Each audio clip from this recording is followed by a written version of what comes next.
How about this? Ryan Williams teaming up with DeVonta Smith. This is in Tampa, Florida. All right. I believe Isaiah Horton was there as well. So Isaiah Horton, he's been traveling, went from Las Vegas down to Tampa. And I was thinking about it, and I was like, man, you know, the more and more that we get familiar with Ryan Williams and the more that he blossoms as a person, who better to link up with playing style wise than one of the greatest Alabama football wide receivers ever, right? I have DeVonta Smith at the top of my chart. And I know it's controversial when you talk top Alabama wide receivers because you got the OG like Julio. And some people have Julio up top, right?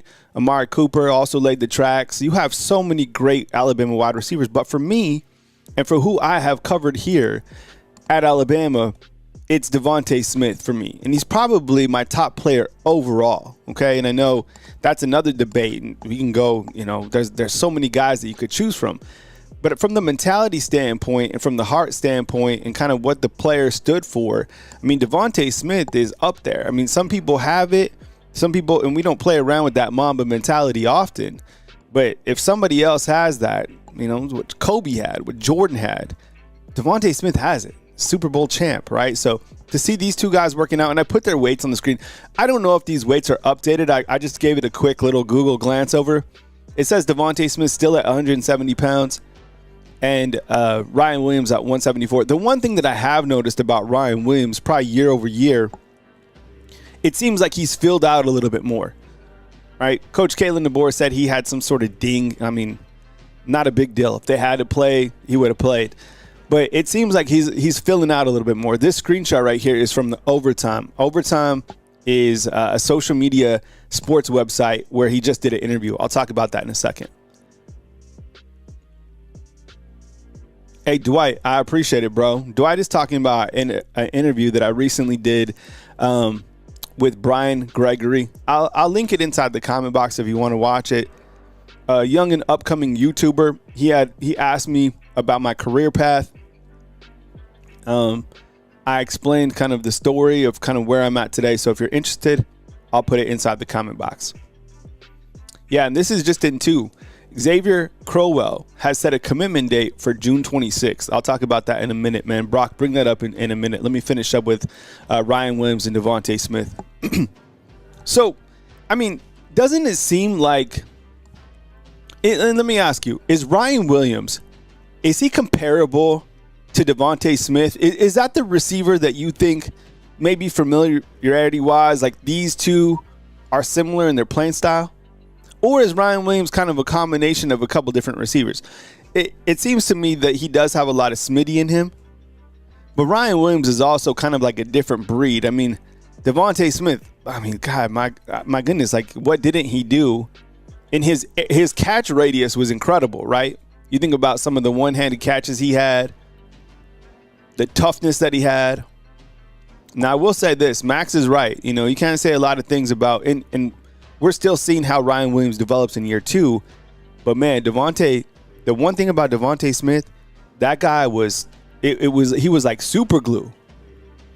And a lot of those wide receivers were, I think when we were thinking about those wideouts, those guys never dropped passes. That's why when, you know, Jerry Jeudy left, Henry Ruggs, DeVonta Smith, when those guys left, even after like, you know, J-Mo left and John Mechie, some of those wide receivers started dropping passes. I don't know what the change was, but I think over the last like 3 seasons, we've seen more drop balls than we did when I first got here from like 2017 to 2021.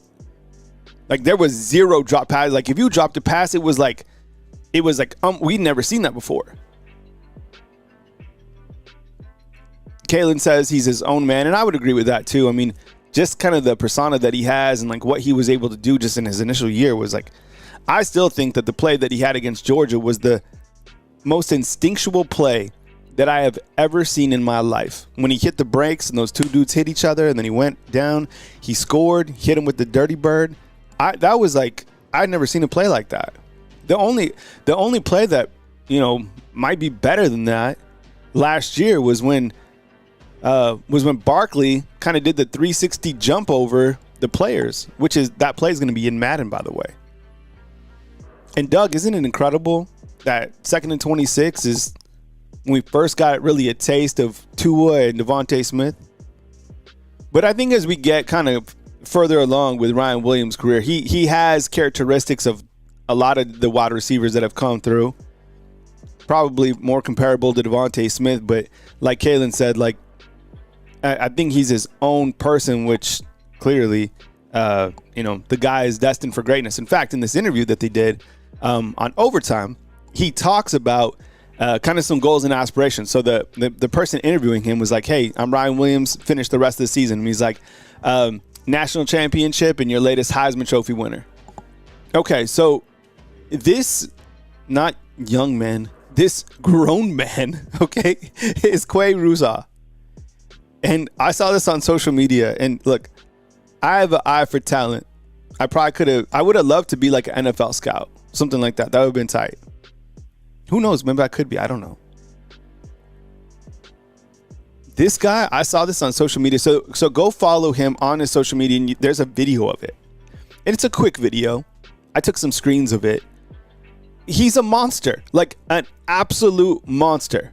He's 245 pounds. He ended up being really the starter last year after Q-Rob was a little bit banged up towards the middle of the season.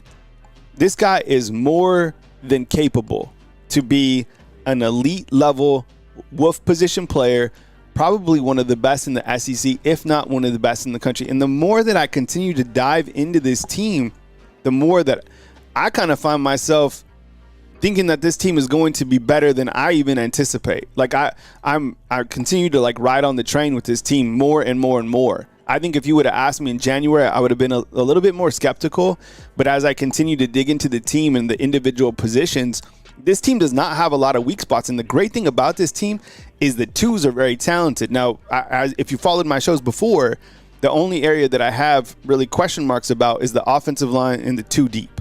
But everything else, like, the wolf position is absolutely phenomenal. So, Quay Rusa, right? And here's a look at the position. And Ja Latham over here, he's been here since 2020. Think about that. 2020, he's been here. And this is the entire room. I would imagine he is like the guy in the room and he's the starter. He's going to play a lot because he has a lot of experience, right? But I would imagine that this guy, I would imagine that these are the two deep is probably split between Ja Latham and Yanze Pierre, with Yanze Pierre coming off first. Hey, Tiders, I appreciate you, bro. Thanks for the super. Tiders back in Bama. Got you in the raffle too, bro. But look at this room. Any one of these guys, these first three guys are ready to go. And I think these next three guys, that's the future of the position. And as you can see, it's not going to slide off. I mean, for example, Quay and Yanze, they're only redshirt sophomores. Those guys, all of these first three guys could all go to the NFL next year. Will they? No. So one of these guys, like let's say Quay has a strong season, he'll go to the NFL. And then next year, just looking at it like this, it'd be Yanze, Noah, Cavante Henry, who is a monster. And then Justin Hill, his goal is to be a freshman All-American. This room is so talented. I've said this before. If I could be a coach this year for this team, like in one of the position coaches, I would want to coach this room. A lot of talent here. And I think year two in the tracks been laid. The defense, these guys will be able to get off the court after the quarterback. A lot of talent here.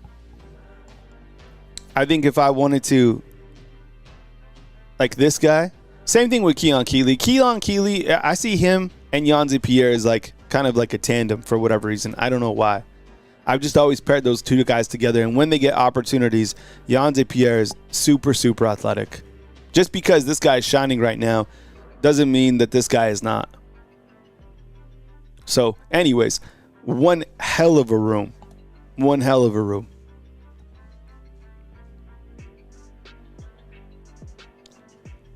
Look, another guy putting in the work. This is Mustard. All right. I continue. One of my biggest question marks.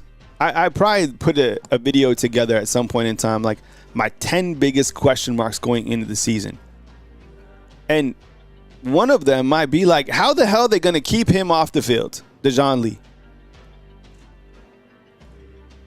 I mean, what a problem to have, right? Look at this guy, 6'4" corner, and he just doesn't look the part. Like, he dominated this spring, okay? And look at the corners. Some of these guys, could play that Husky position, but your main corners are, this guy started every single game last year, baller. This guy started every single game last year, baller. And then you bring in him, absolute baller. Chuck McDonald's about to get here maybe in a couple weeks.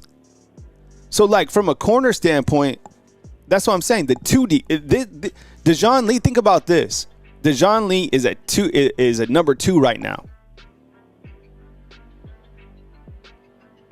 And Alyssa, that's what I'm wondering too. And I think if you're like asking like non-fansy questions, that's it.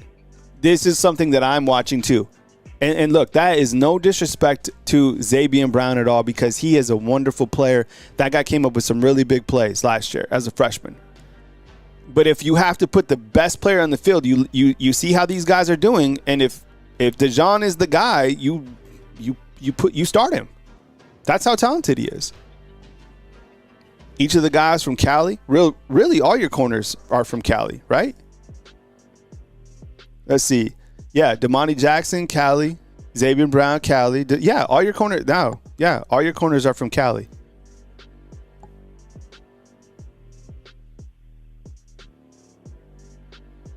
I don't know. Ryan Harris is saying move him to Husky. I think if you were to move, for whatever reason, I think you could move. I would have to ask. That's an interesting question. Move him to Husky.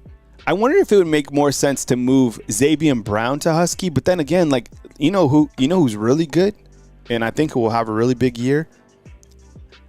Look, Cam Calhoun's the Husky position has 3 very capable guys. I think if they started a game today, from what I understand, it might be Deshaun Jones. But when I was at that practice, this guy looked fantastic. Red Morgan, and a lot of people haven't talked. This guy looked super, super ready to be the guy. 440 saying that Coach Saban would have put him at safety. Interesting. And even if you did put him at the safety position, you have Keon Sabb right now coming back. You have Bray Hubbard coming back. You have Drake Kirkpatrick. Zay Mincy, he's got some length too. You imagine if Dejoun Lee and Zay Mincy were your safeties, like in the future? It's not scary to think about. and like I said, yesterday, Alabama also has Jordan Edmonds coming in. He's committed at this point in time. He's like 6'3", so he's going to join that group of corners as well. I think it's be really difficult to leave somebody with length off the field like Dejoun Lee.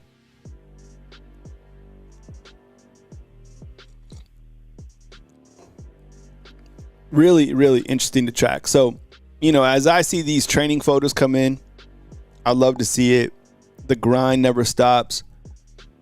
These guys are dialed in. They look fantastic. Jack Wells has Cam Calhoun at Husky. I think you're right. I think it's between him, Deshaun Jones, and Red Morgan. I think it's a very close position battle. You know what?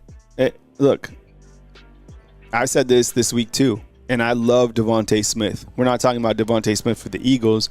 We're talking about DeVonta Smith, who now plays for Notre Dame. I think that, I don't know who's better, him or Deshaun Jones. Maybe Deshaun Jones. I don't know. But I think Cam Calhoun and Red Morgan are better than DeVonta Smith for that Husky position. That's just how I feel. So I feel like even if DeVonta Smith came back, he probably would have, one of these guys would have started over him. And I know he split time with Red Morgan, but I think as Red Morgan develops, he's going to be a starter. Well, fam, I hope you enjoyed that Bama cut right here on Bama Football on YouTube. Please remember to drop us a like inside the comment box. And remember that I am live every Monday through Friday at 10 a.m. Central Time, or as major news happens. Have a beautiful rest of your night. Today is Thursday. It is May 22nd. We are moving through the summertime. I got you covered right here on Bama Football on YouTube. I appreciate you guys. See you tomorrow morning.